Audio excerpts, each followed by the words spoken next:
వరకట్న వేధింపు కేసు పెట్టి ప్రభావత్ని అరెస్ట్ చేయించిన రోహిణి చెంప పగలగొట్టిన మీనా, మనోజ్ ని బయటకు గెంటేసిన సత్యం. ఇందుకు ఏం జరిగింది? అసలు రోహిణి ఇలాంటి నిర్ణయం ఎందుకు తీసుకుంది? ప్రభావత్ని అరెస్ట్ చేయించటం ఏంటి? ఇదంతా కూడా వీడియోలో చూసి తెలుసుకునేద్దాం. గుండె నిండా గుడిగంటలు అప్కమింగ్ ఎపిసోడ్స్ లో ఏం జరగబోతోందనేది ముందుగా తెలుసుకోవడానికి వీడియోను లైక్ చేసి ఛానల్ ను సబ్స్క్రైబ్ చేసి పక్కనే ఉన్న బెల్ ఐకాన్ లో ఆల్ ట్యాప్ చేయండి. ఇక ప్రభావతి అయితే ప్రతి దానికి ముందొకసారి వెనకొకసారి ఈ మలేషియా గొడవ తీసుకురావడంతో ఏం చేయాలో అర్థం కాని పరిస్థితుల్లో రోహిణి ఇక మటన్ కొట్టు మాణిక్యాన్ని మళ్లీ రంగంలోకి దించింది. అతను రావడంతో రోహిణి వాళ్ళ నాన్నని పోలీసులు అరెస్ట్ చేశారని చెప్పడంతో ఇక ప్రభావతి అక్కడ వ్యాపారాలు ఏమైపోతూ ఉంటాయిరా, నువ్వు రోహిణి వెళ్తానంటోంది కదా, సో నువ్వు కూడా వెళ్ళి అక్కడవన్నీ చక్కబెట్టిరా అని చెప్పి కొడుకును పంపించే ప్రయత్నం చేస్తుంది. ఇక అప్పుడు రోహిణి అయితే ఇదేంటి ఈవిడ నేను ఒక్కదాన్ని వెళ్ళొస్తానంటే అని చెప్పని అంటూ, అత్తయ్య అక్కడికి వెళ్ళటానికి ఇప్పుడు చాలా డబ్బులు కావాలి, ఇప్పుడు నేను ఒక్కదాన్ని వెళ్ళటానికే చాలా ఇబ్బంది పడుతూ వెళ్ళాలి, ఇప్పుడు మళ్ళీ ఈయన కూడా అంటే కష్టమవుతుంది కదా అత్తయ్య అని చెప్పని అంటుంది. కష్టం లేదు, ఏమీ లేదు, నీతో పాటే వాడు కూడా అని చెప్పని అంటూ ప్రభావత్ అనేసరికి ఏంటి నాతో పాటే ఆయన కూడా, అసలు ఇప్పుడు ఆయన అక్కడికి వచ్చి ఏం చేస్తాడు? ఒక పక్క మా నాన్న గురించి నేను బాధపడుతూ ఉంటే ఈయన అక్కడికి వచ్చి ఏం చేస్తారు అత్తయ్య? ఇక్కడే ఏమీ చేయలేని మనిషి అక్కడికి వచ్చి చేసేస్తారంట, ఏదో మీ పిచ్చి భ్రమ కాకపోతే అంటుంది. ఏంటి రోహిణి, ఏంటి అలా మాట్లాడుతున్నావు? పిచ్చి భ్రమ అంటావేంటి? వాడేమన్నా చేతకాని వాళ్ళ కనపడుతున్నాడా, పనికి వాళ్ళ వాళ్ళ కనపడుతున్నాడా అంటుంది. పనికొచ్చేవాడు కాబట్టే ఇక్కడ అన్ని ఉద్యోగాలకు వెళ్ళినా ఏది వెలగబెట్టలేక కామ్గా ఇంట్లో కూర్చున్నాడు. ఇదంతా వద్దత్తయ్య, మనిద్దరికి మధ్యన డిస్కషన్ వద్దు, నేను వెళ్ళడానికే బోల్డంత డబ్బు అవుతుంది, ఇప్పుడు మీ అబ్బాయిని తీసుకెళ్లాలన్నా మళ్ళీ అంత డబ్బు నేను పట్టుకోవాలి అని చెప్పని అంటుంది. సరే రోహిణి, నీకు ఇప్పుడు కావాల్సింది ఆ డబ్బులే కాబట్టి నేను కామాక్షిని అడిగి అరేంజ్ చేస్తాను, నువ్వు మనోజ్ కలిసి వెళ్ళండి అని చెప్పని అంటుంది. వద్దని చెప్తున్నాను కదా అత్తయ్య, నేను ఒక్కదాన్ని వెళ్ళి హ్యాండిల్ చేసుకుంటాను, ఎందుకంటే నేను పార్లర్ రన్ చేసిన అనుభవం నాకుంది కాబట్టి, ఈయనకేం అనుభవం ఉందని చెప్పి అక్కడికి వచ్చి వ్యాపారాలు చూస్తారు అంటుంది. రోహిణి ఏం మాట్లాడుతున్నావు? నా కొడుకు గురించి నువ్వు చాలా తక్కువ చేసి మాట్లాడుతున్నావు అంటుంది ప్రభావతి. అవునత్తయ్య, తక్కువే చేసి మాట్లాడుతున్నాను, ఎందుకంటే మీ అబ్బాయి ఏమి చేతకాని వాడు కాబట్టి, ఏమి చేయలేని వాడు కాబట్టి నేను తక్కువే చేసి మాట్లాడుతున్నాను, నేను బయలుదేరుతున్నాను అంటుంది. సరే అయితే కామాక్షికి తెలిసిన వాళ్ళు వీసాలు అవి చేస్తూ ఉంటారు, తొందరగా వీసా రావడానికి నీ పాస్పోర్ట్ ఇవ్వు, నేను మాట్లాడతాను అంటుంది. ఒక్కసారిగా రోహిణి కంగు తింటుంది, ఎందుకంటే రోహిణి దగ్గర పాస్పోర్ట్ లేదు. ఏదో వాళ్ళ ఊరు వెళ్ళి ఒక 4 రోజులుండి మేనేజ్ చేసేద్దాం, ఇప్పుడు పాస్పోర్ట్ కావాలి అని చెప్పని మొదలు పెట్టింది. ఏం చేయాలి ఇప్పుడు అని చెప్పని అనుకుంటూ, పాస్పోర్ట్ ఆల్రెడీ నేను అక్కడ ఇచ్చేసాను అత్తయ్య అని చెప్పని అనగానే, అదేంటి నీకు ముందు తెలియదు కదా అంటుంది. నాకు ముందు తెలీదు, కానీ మా మామయ్య ఫోన్ చేసి ముందు నీ పాస్పోర్ట్ మన వీసా ఏజెంట్కి ఇవ్వు అని చెప్పాడు, అందుకే అక్కడ ఇచ్చేసాను అని చెప్పని అంటుంది. ఎప్పుడు నా పాస్పోర్ట్ అక్కడే ఉంటుంది, ఆల్ ఆఫ్ ద సడన్ వెళ్లాల్సి వచ్చినప్పుడు వీసా వెంటనే అరేంజ్ చేస్తాడు, ఆల్రెడీ మా మావయ్య అతనికి చెప్పి ఉంచాడంట. ఏం మావయ్య అంటుంది. చెప్పానమ్మా, చెప్పే ఉంచాను, వీసా రెడీ అయిపోతుందన్నారు అని చెప్పని అనగానే, అయితే మొత్తానికి నీకు వీసా కూడా చేయించేసుకున్నావు అనమాట, ఇక నా కొడుకు నేను తీసుకెళ్తావు? ఇదంతా చూస్తుంటే నాకేదో అనుమానంగా ఉంది అనగానే, చాలే ప్రభా ఊరుకో, ఎందుకు నువ్వు అంతలా రోహిణిని ఇబ్బంది పెడుతున్నావు అంటాడు సత్యం.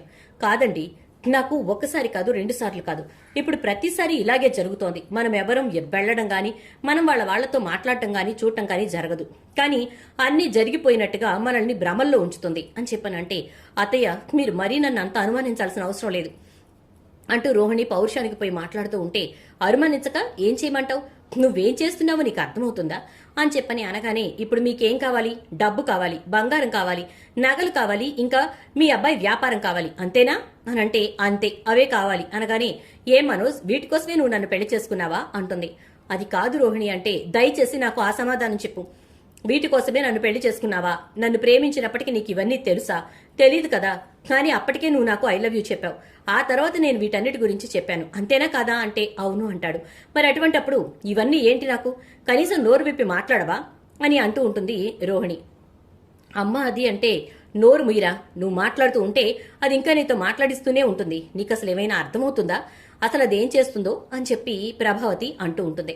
ఆ మాటలకు మనోజ్ ఏం మాట్లాడాలో అర్థం కాక సైలెంట్ గా ఉంటే, సరే అత్తయ్య, మీకు కావలసినవన్నీ మీకు కావలసిన మోతాదులో నేనిప్పిస్తాను, ఇప్పుడే వస్తాను అని బయలుదేరుతుంటే, అమ్మ రోహిణి ఎక్కడికమ్మా ఎక్కడికి అంటూ ఉంటే, ఏం లేదు మావయ్య, నీకు తెలీదు, నేనేం చేయాలో నాకు అర్థమైంది, ఎన్నాళ్ళని భరించనివి, ఎన్నాళ్ళని పడనివి, ఈ సాధింపులేంటి, ఈ గోలేంటి అని చెప్పని అంటూ ప్రభావతి చూస్తూ ఉండగానే రోహిణి బయటకు వెళ్తుంది. వెళ్ళు, నాకు కావాల్సింది నువ్వు ఇలా మాట్లాడటాలు, పౌరుషాలకి పోవడాలు, రోషాలకు వెళ్ళడాలు కాదు, డబ్బు, మీ నాన్న దగ్గర నుంచి రావాల్సిన నీ ఆస్తి వాటా, ఇంకా వ్యాపారం, ఇది నాకు కావాలి అంటుంది ప్రభావతి. ఇక అలా అంటున్న ప్రభావతి మాటలు వింటూ అలాగే అలాగే అత్తయ్య అంటూ రోహిణి బయటకు వెళ్ళిపోతుంది. నాన్న, నాకు అర్థం కాక అడుగుతాను, ఇప్పుడు డబ్బు పార్లర్ అమ్మ ఎక్కడికి వెళ్ళినట్టు? అసలు ఈ మాతావతికి సరిగ్గా ఇప్పుడే ఎందుకు ఆ కట్నాలు గుర్తుకొచ్చినాయి, ఆ డబ్బు గుర్తుకొచ్చింది? ఏమమ్మా మాతావతి, నీకేమయ్యింది? ఇప్పుడు వరకట్నం కేస్ అని చెప్పి పోలీసుల దగ్గరికి వెళ్ళి చెప్పి వచ్చిందనుకో, నిన్ను తీసుకెళ్లి ఆ ఊచల వెనకాల కూర్చోపెడతారు. కూర్చొని నువ్వు సంఖ్యలు చేతులకు వేసుకుని అవన్నీ లెక్క పెట్టుకోవడం తప్ప ఏమీ చేయలేవు అని చెప్పి బాలు అంటాడు. ఏంట్రా, ఏం మాట్లాడుతున్నావు అనగానే, మరంతే కదా ప్రభా, వరకట్నం కేసు పెట్టిందంటే రోహిణి ఏమైపోతావు నువ్వు? అసలు అంతలా కోపం తెచ్చుకోవాల్సిన అవసరమే ఉంది అంటే మరి లేకపోతే ఏంటండి, ప్రతిసారి ఇదే సోదా. అసలు ఎప్పటికప్పుడు మలేషియా అంటే చాలు ఏదో ఒకటి దాట వేస్తుంది తప్ప అక్కడ నుంచి వచ్చినవాళ్ళు లేరు, చచ్చినవాళ్ళు లేరు.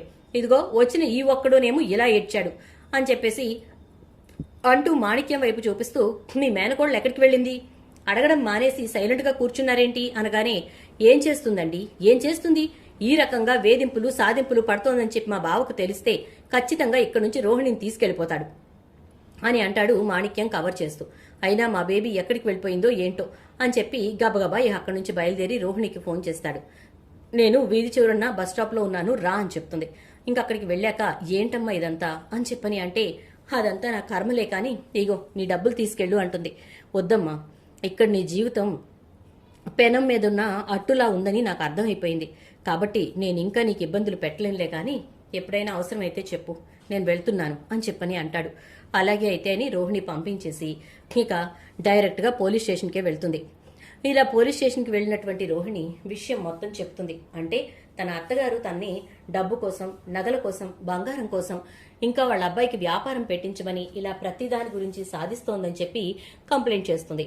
దాంతో ఇక పోలీసులైతే వెళ్ళి ఆవిడెవరో ఏంటో చూడండి అయ్యా అని చెప్పి ఎస్ఐ చెప్పేసరికి ఇక లేడీ కానిస్టేబుల్స్ అక్కడి నుంచి బయలుదేరి ఇక ప్రభావతి దగ్గరికి వస్తారు.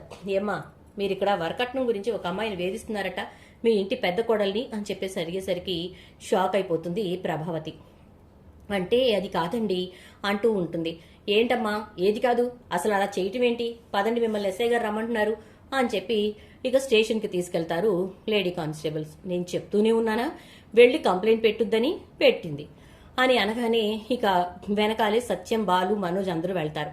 అక్కడికి వెళ్ళిన తర్వాత, వరకట్నం కేసు పెట్టిందమ్మా మీ కోడలు, కాబట్టి నిన్ను అరెస్ట్ చేస్తున్నాం, వాళ్ళ ఆయన మీద